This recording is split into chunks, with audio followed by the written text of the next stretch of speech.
నిన్నేమో 20,000 పెరగటం, ఈరోజు 20,000 తగ్గటం. ఇలా చూసుకుంటూ పోయినట్టయితే వెండి విషయంలో నేను ముందుగా చెప్పినట్టుగానే నేను లైసెన్స్డ్ అనలిస్ట్ కాదు. ఒక normal journalist with basic common sense observation. Okay, అలా మరలా చెప్తున్నా, వెండైనా బంగారం అని ఎవరు ఎన్ని చెప్పినా మీ కన్సర్న్స్ చెప్పిందే డైరెక్ట్ పాయింట్ కొద్ది. గణేష్ గోల్డ్ తాకట్టులో ఉన్న బంగారాన్ని విడిపించి కొనబడును. సంప్రదించండి 9966651144.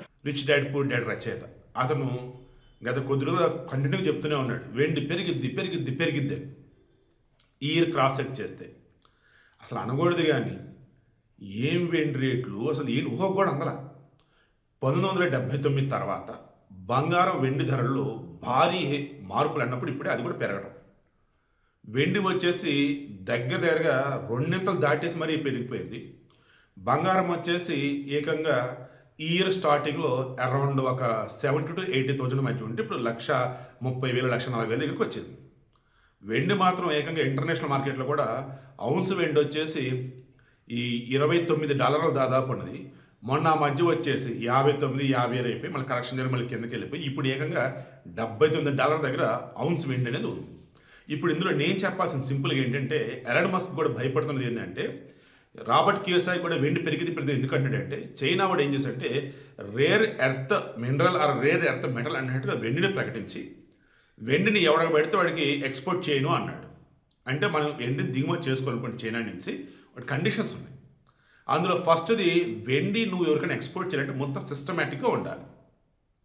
ఎందుకు ఎక్స్పోర్ట్ చేస్తున్నావు ఏంటి అని చెప్పేసి అంటే లైసెన్స్డ్ వాళ్ళే చేయాలి. చైనా నుంచి అన్నప్పుడు భారీగా ఏమంటారు వితౌట్ ప్రాపర్ పర్మిషన్స్ ఎక్స్పోర్ట్ చేస్తాం. అందుకే చైనా వస్తున్నట్టు కుప్పలు కూడా ప్రపంచం అంతా ఏంటంటే వాడు చాలా లిబరల్గా ఉంటాడు. వెండి విషయం మాత్రం లేవు, ఇక నుంచి ఉండొద్దు అన్నాడు. ఇక ఇప్పుడు వెండి అన్నప్పుడు ఏ దశలు ఎక్కువ ప్రొడ్యూస్ అవుతుందని చూస్తున్నప్పుడు అక్కడ అనుకున్న రీతిలో ప్రొడ్యూస్ అవ్వట్లా. మార్కెట్లో చూస్తే ఇప్పుడు శాంసంగ్ ఎవరో ఫాస్ట్ ఛార్జింగ్ అన్నట్టుగా సత్వర ఛార్జింగ్ అన్నట్టుగా ఈ వెండితో ఈ తయారు చేస్తున్నాడంట బ్యాటరీలు అన్నట్టు. అదొకటి.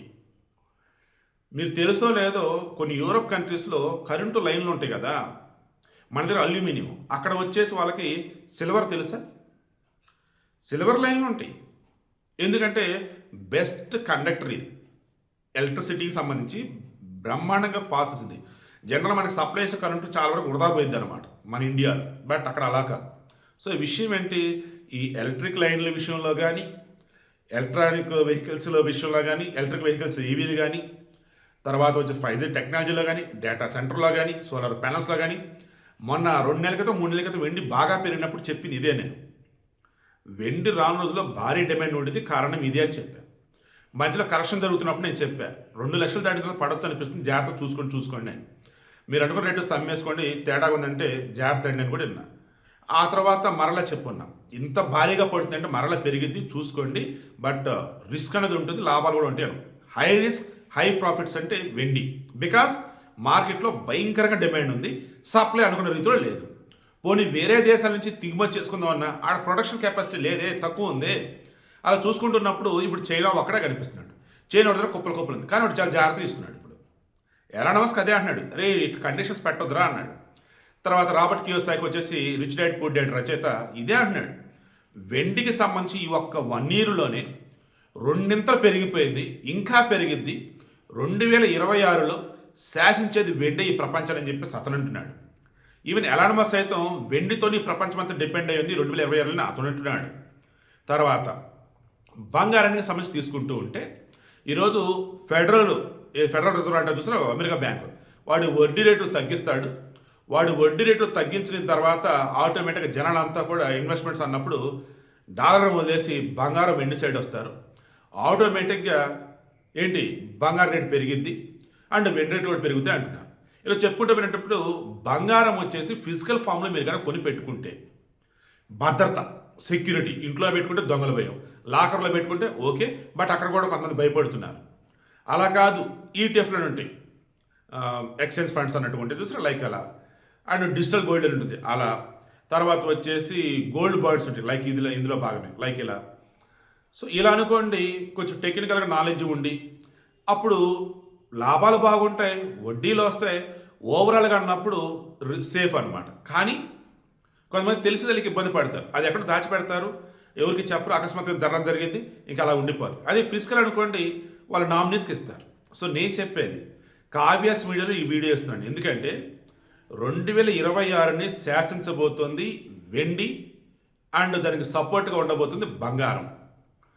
ఆల్రెడీ మన దేశంతో సహా అన్ని దేశాల బ్యాంకులన్నీ కూడా బంగారాన్ని భారీ మొత్తంగా టన్నులు సేఫ్గా ఉంచున్నాయి. ఎందుకంటే ప్రపంచవ్యాప్తంగా సిచ్యువేషన్ ఎలా ఉన్నా కానీ ఆయా దేశాలకు సంబంధించి విదేశీ మార్కెట్ నిల్వల విషయంలో సేఫ్గా ఉంచేది బంగారం మాత్రమే. అండ్ వెండి అన్నప్పుడు ఇప్పుడు ఇండస్ట్రీస్లో వాడుతున్నారు, మెడిసిన్స్లో వాడుతున్నారు, ఫార్మా సెక్టర్ సంబంధించి, తర్వాత ఎలక్ట్రానిక్ వెహికల్స్ సంబంధించేసి, ఎలక్ట్రికల్ వెహికల్స్ సంబంధించేసి, డేటా సెంటర్ సంబంధించి, సోలార్ ప్యానల్ సంబంధించేసి, కరెంటు లైన్లకు సంబంధించి వెండి వాడకం భయంకరంగా ఉండబోతుంది. ఈ మూమెంట్లో వెండికి భారీగా డిమాండ్ రాబోతుంది. సప్లైని ఎంత పెంచినా డిమాండ్ అయితే ఖచ్చితంగా ఉంటుంది. సో ఈ వీడియోలో కావ్యాస్ మీడియాకి సంబంధించి ఈ రెండు స్పెషల్గా అనుకోవచ్చు. మీరు డబ్బుంది, హై రిస్క్ అయినా పర్లేదు, హై ప్రాఫిట్స్ కావాలంటే హ్యాపీగా వెండి సైడ్ వెళ్ళిపోండి. ఒకవేళ తగ్గుతున్నట్టు మీకు భయం వేస్తే ప్రాఫిట్ చేసుకుందాం అనుకుంటే అమ్మేసుకోండి, ఏం పర్లేదు, మాకు నమ్మకం ఉంది అనుకుంటే హ్యాపీగా ఉంచుకోండి, భారీ లాభాలు అయితే వస్తాయి. ఇక బంగారం స్లోగానే పెరుగుతుంది, ఒకవేళ తగ్గినా కానీ మరలా పెరగడం ఖాయం. కరెక్షన్ అన్నది బంగారం విషయం నాకు తెలిసి అంతగా ఉండకపోవచ్చు. బంగారం safest investment and I'm sure ఎట్ట లేదన్నా సరే త్వరలో ఈ ప్రపంచాన్ని శాసించేదంటే బంగారం అంటే అందులో బంగారం ఎవరి దగ్గర అయితే ఉంటుందో వాళ్ళు ధైర్యంగా బిందాస్గా ఉండొచ్చు, దేశాలైనా మనుషులైనా.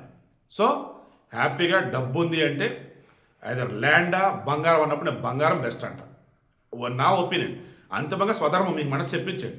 ఇక హై రిస్క్ అయినా పర్లేదు ఉన్నప్పుడు బెస్ట్ ప్రాఫిట్స్ అంటే వెండి. అప్ అండ్ డౌన్స్ భారీగా ఉంటాయి, ఇది మాత్రం జాగ్రత్త చూసుకోండి. ఒక రేటుకి వచ్చిందంటే అమ్ముకుందాం అనుకుంటే అమ్ముకోండి, రేపు పడుతుందిరా అంటే అప్పుడు జాగ్రత్త, అది మరలా పెరగవచ్చు. కానీ పడుతుంది భయంతో మీరు కనుక ఉన్నారంటే అది హెల్త్కే తేడా కొట్టింది. సో జాగ్రత్త. మరలా చెప్తున్నా, ఎలాన్ మస్క్ వెండి మీద ఆంక్షలు పెట్టడం చైనా కూడా కరెక్ట్ కాదు. రాబర్ట్ కియోసాకి భారీగా వెండి పెరిగిద్ది, రానుల మొత్తాన్ని వెండిదే అంటున్నాడు. ప్రపంచ దేశాలన్నీ కూడా ఈరోజు నిన్న వెండి సడన్గా ఎందుకు పడిందో తెలుసా? ఈ మస్క్ ఏం చేశాడు, మస్క్ కాదు, ట్రంప్ ఏం చేశాడు, ఉక్రెయిన్ జెలెన్స్కీతో మాట్లాడుతున్నప్పుడు ఇదిగో త్వరలో యుద్ధం ముగిసిపోయింది, ట్రంప్ కూడా రష్యా కూడా ఆల్మోస్ట్ ఓకే అన్నాడు, నువ్వు కుదురుగా ఉండి జాగ్రత్తగా ఉన్నా అన్నాడు. ఈలోపు ఇజ్రాయెల్ వాళ్ళు ఏం చేశారు, ఫస్ట్ టైం నాన్ ఇజ్రాయెల్ వాళ్ళకి, ఒక రకంగా చెప్పంటే నాన్ యూదులకి అన్నట్టు అనుకోవచ్చు, పీస్ ప్రైజ్ శాంతి బహుమతి బయట వాళ్ళకి ఇచ్చారు, అది ట్రంప్కి ఇచ్చారు. ట్రంప్ ఆశ్చర్యపడి ఒరే బాబు నాకేంటే శాంతి బహుమతి అని. ఇలా చూసుకుంటూ పోతే త్వరలో ప్రపంచంలో చాలా వరకు శాంతి రాబోతుంది, అంటే యుద్ధాలు ఆగబోతున్నాయి. అప్పుడు ప్రపంచ మార్కెట్లన్నీ స్టేబుల్గా ఉంటాయి అని అనుకుంటున్నారు. కానీ పెరుగుతున్న టెక్నాలజీకి సంబంధించి వరల్డ్ వైడ్ చూసుకున్నప్పుడు ఆయా దేశాల మధ్య ఎప్పుడు ఎలా ఉంటుంది ఏదో తెలియనప్పుడు బంగారం వెండి బెస్ట్ అన్నట్టు. బంగారం వచ్చేసేమో సేఫెస్ట్ ఇన్వెస్ట్మెంట్ అన్నట్టు, వెండి వచ్చేసేమో అవసరాలు భారీగా ఉంటాయి, అప్పుడు బంగారం దొరకదు. కాబట్టి మన దగ్గర ఉన్న దాంతో హ్యాపీ మనం బంగారంతో వెండితో కోటీశ్వరులు అవ్వచ్చు అన్నట్టుగా డబ్బునటువంటి సేట్లు, డబ్బును మిలియనీర్లు వెండి మీద ఇన్వెస్ట్ చేస్తూ ఉన్నారు. మరలా చెప్తున్నా, ఈ వీడియో చూసిన ఎక్కువ సామాన్యులు మిడిల్ క్లాస్ వాళ్ళు ఉంటారు కాబట్టి రిస్క్ అన్నది వెండితో ఎక్కువ ఉంటుంది, లాభాలు కూడా వెండితోనే ఉంటాయి. బట్ జాగ్రత్త, షార్ట్ టర్మ్ చూసుకోవద్దు, లాంగ్ టర్మ్ చూసుకోండి. బంగారం అవునన్నా కాదని ఎప్పటికీ బంగారమే. 1979 తర్వాత అంత భారీగా పెరిగింది, ఈ సంవత్సరమే, నెక్స్ట్ ఇయర్ ఇంకా కూడా పెరగవచ్చు. ఇది ప్యూర్లీ నా అబ్జర్వేషన్, నా అనాలిసిస్.